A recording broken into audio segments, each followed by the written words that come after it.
A paz do Senhor, meu amado e querido irmão, louvado seja Deus.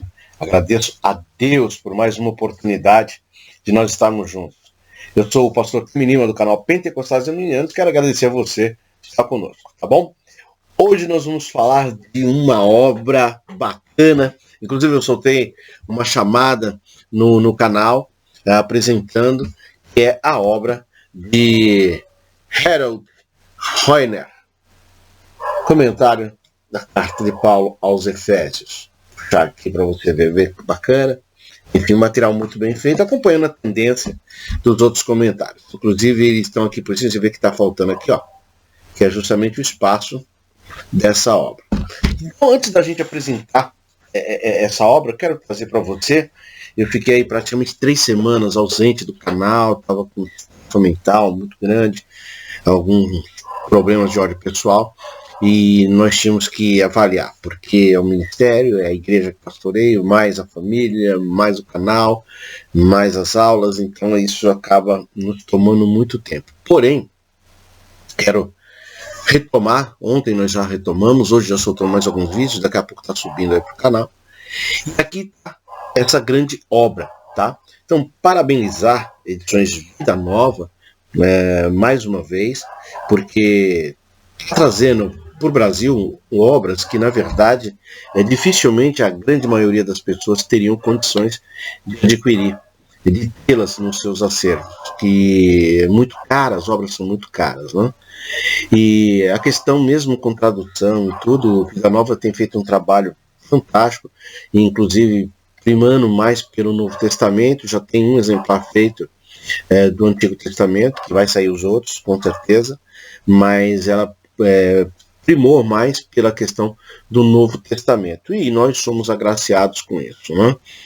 E o livro, talvez um dos livros mais polêmicos que nós temos, o mais controverso, é o livro de Paulo na carta aos Efésios. E nós temos umas linhas de interpretação da carta aos Efésios meio perigosas e tal.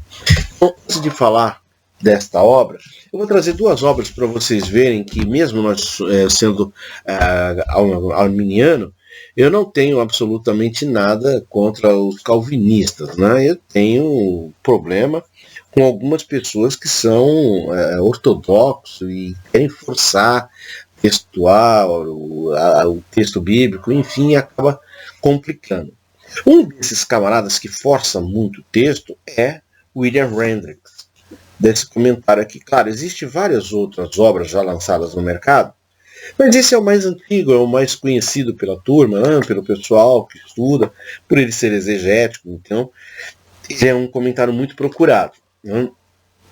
E ele aqui, ele força em algumas passagens. Em contrapartida, existe uma pessoa, que eu até falei lá no outro vídeo, eu não consegui ainda trazê-lo, mas é uma pessoa que eu admiro muito, gostaria de tê-lo aqui no canal Pentecostais Arminianos, que trata-se do Wilson Porte Jr., que na série de comentários bíblicos produzidos aqui no Brasil, ele, por muita felicidade, foi convidado a estar escrevendo sobre a carta aos Efésios, e aqui está o livro dele, Unidos pela Cruz, né?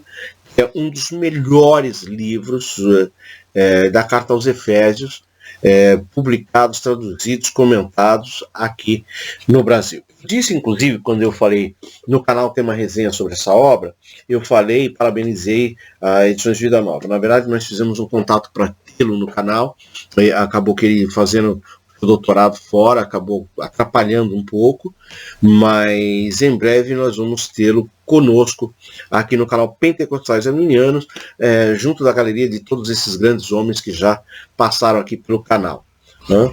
E por isso, a minha tendência não é falar, esse presta, esse não presta. Não, a minha tendência é mostrar o que é bom. E foi o caso, por exemplo, do comentário de Harold, que já é bem antigo, né? Há muitos anos ensinando, falando sobre exegese, e aí nada melhor do que, de repente, vir e escrever esta obra para nos brindar. Logo de cara, o autor ele faz uma apresentação com 7 tópicos importantíssimos e tal, mostrando o que vem pela frente dentro do comentário. Eu vou comentar rapidamente algum deles. O primeiro ponto aqui, o estudo da palavra ganhou um impulso muito grande com os papiros. E ele começou no século XIX a trabalhar a questão exegética dentro dos seus comentários. Então ele começa a trazer essa plenitude.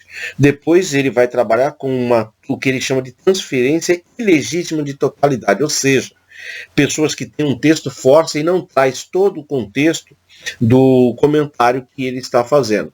E o bem interessante é que o autor ele vai levar em consideração, para essa obra especificamente, muito a questão cultural e local, onde Paulo escreve, como ele escreve, e o que Paulo, ao seu redor, utilizou de material para poder escrever essa carta. Então isso é muito interessante. O segundo ponto, ele vai falar sobre a relação de crítica textual.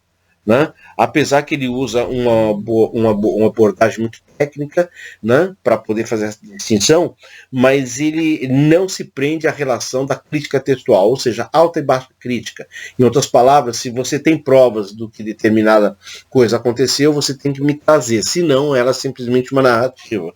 Ele vai combater isso e vai mostrar na Carta aos Efésios várias passagens complexas de que ele procura não respeitar tanto a alta e baixa crítica, mas o texto e aquilo que realmente a Bíblia, que é a santa e poderosa palavra de Deus, nos traz. Isso me chamou de extrema atenção. O terceiro ponto, ele disse de incluir uma bibliografia, né? Ou seja, para quem escreve como eu, e outros escritores como fonte de pesquisa, nada melhor do que você ter uma bibliografia do autor, da pessoa ao qual ele está citando. Então, além de todos os que ele usa uma bibliografia própria dessa pessoa para poder colocar dentro daquele comentário. Então você, quando está fazendo alguma análise, alguma coisa, você já tem um adendo maior e melhor às suas mãos. Quarto ponto, ele diz respeito à sequência da lista de publicações, ou seja, ele não vai pegar um ponto qualquer e vai trazer, isso aqui é aqui. Não, ele segue uma cronologia dentro dos comentários, colocando, mesmo que ele utilize uma fonte de pesquisa no capítulo 1, por exemplo, e essa fonte só vai aparecer lá no capítulo 6, não há problema. Ele vai usar de forma cronológica, bem espaçada, e colocando as referências bibliográficas e colocando em cada canto, em cada posição, em cada local que ele usa essa fonte, respeitando a fonte principalmente histórica. Mas, pastor, o que o senhor está querendo dizer? Para você entender melhor, eu vou te explicar. Ele procura, dentro da fonte histórica daquilo que ele está pesquisando, ele aceitar. Por exemplo, se é um comentário de 1700 e pouco, por exemplo, ele vai fazer essa sequência e depois ele já usa algum que venha no século XIX, século XX e tal, ele vai trazer, mostrando um paralelo para você ter uma cronologia histórica. Isso é muito ótimo, muito bacana. Quinto ponto, ele vai falar sobre a questão do texto. Ele usa muito texto em inglês, né? Para quem gosta de teologia sabe que nós temos muitas obras publicadas em inglês que ainda nem chegaram no Brasil. Ele utiliza muito, tanto é que a maior parte do pessoal que faz doutorado acaba tendo que falar inglês forçosamente para poder ter acesso a grandes obras. Ele usa esse texto, mas ele não se prende totalmente a ele. Como uma forma de garantir uma boa tradução do que ele está falando, ele usa o Talmud e também a Septuaginta. Então isso é muito legal. Eu achei assim que eu tinha que trazer para você poder ficar em mãos. O sexto ponto, ele usa aqui, ele usa reduções de transliterações. Ele cita obras, mostra que são textos próprios e textos transliterados. Isso faz uma diferença na hora de um comentário, né? Pouca gente é honesta nesse ponto. Ele faz o comentário como se fosse dele.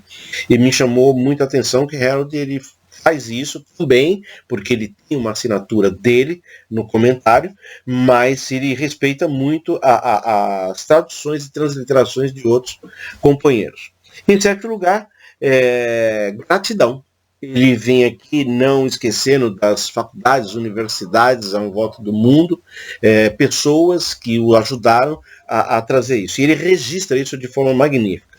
Bom, Posto isto, né, reduções bibliográficas que a maioria dos comentários hoje está trazendo, ele vai trabalhar muito o grego e o hebraico em algumas passagens. Por exemplo, um dos textos que eu mais amo, que é Efésios 2:8, por a graça sois salvos por meio da fé, isso não vem de vós, é dom de Deus.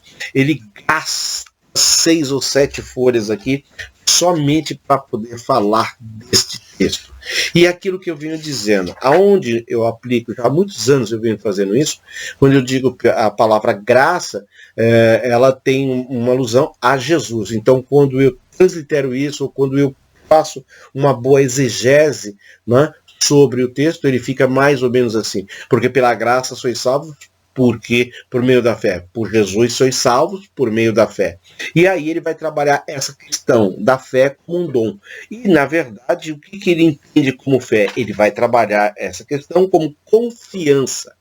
Pela graça, por Jesus, sois salvos por meio da confiança. Ou seja, a partir do momento que eu tenho confiança em Jesus, eu passo a ser salvo. Essa é a minha fé. Não parte de mim, mas é um dom de Deus. E aqui, um bom trabalho exegético, hermenêutico aqui, mostra que fica difícil para qualquer calvinista colocar aqui um posicionamento como sendo uma missão expiatória de Jesus apenas para eleitos. Porque a fé, ela é para todos. Seja negro, seja branco, seja alemão, seja indígena, seja africano, fé para todos. Alguns canalizam de forma errada esta fé, mas a fé é inerente a todos. Eu digo sempre, nas minhas aulas e tudo, que fé é uma necessidade. Portanto, até antes do pecado, ninguém tinha necessidade de fé, porque tinha tudo disponível à mão. Após a queda, aí sim, há uma necessidade de Deus de retomada daquilo que foi perdido. E a partir daí, nós temos então a confiança em Deus, que o autor ele vai tratar como fé. Olha, é simplesmente fenomenal. Todos os comentários nós fazemos a apresentação aqui, mas fica a dica para você que ainda não adquiriu essa obra, adquira em Edições Vida Nova. Aqui no nosso site também na descrição vai estar o link na bio sobre a aquisição desse material. Você não perca, vá lá, adquira. Aqui na Livraria Difusão nós temos alguns preços bem interessantes, tá bom? E é como eu sempre digo, o que acontece de melhor na teologia bíblica pentecostal arminiana, passa primeiro por aqui. Deus invejosos ou não, passa primeiro por aqui. Sei que muita gente vai pegar o livro, vai ficar apresentando, abrindo capa, falando isso, aquilo e tal, não tem problema. O importante é mostrar o livro como ele é e trazer essa informação que eu acabei de trazer para vocês, que são salutar para você que vai adquirir um livro. Aliás, o dinheiro já está tão difícil de você ganhar, né? Então, quando você adquire e vai investir numa obra, você tem que saber onde está investindo, no que está investindo, o porquê está investindo, tá bom? Não perca tempo, vai aí no site da Livraria Difusão ou em qualquer outra loja representante de Vida Nova, adquire o seu, tá bom? Se você gostou, deixa um comentário sobre o que você achou daquilo que o pastor esteve falando. Se você viu alguma crítica, alguma coisa que não concorda, escreva também, manda teu zap, manda tua pergunta, porque o ano que vem nós vamos trazer algumas novidades para o canal, tá bom? Para contar com você. Deus abençoe, fique com Deus, Ósculo Santo, até a próxima.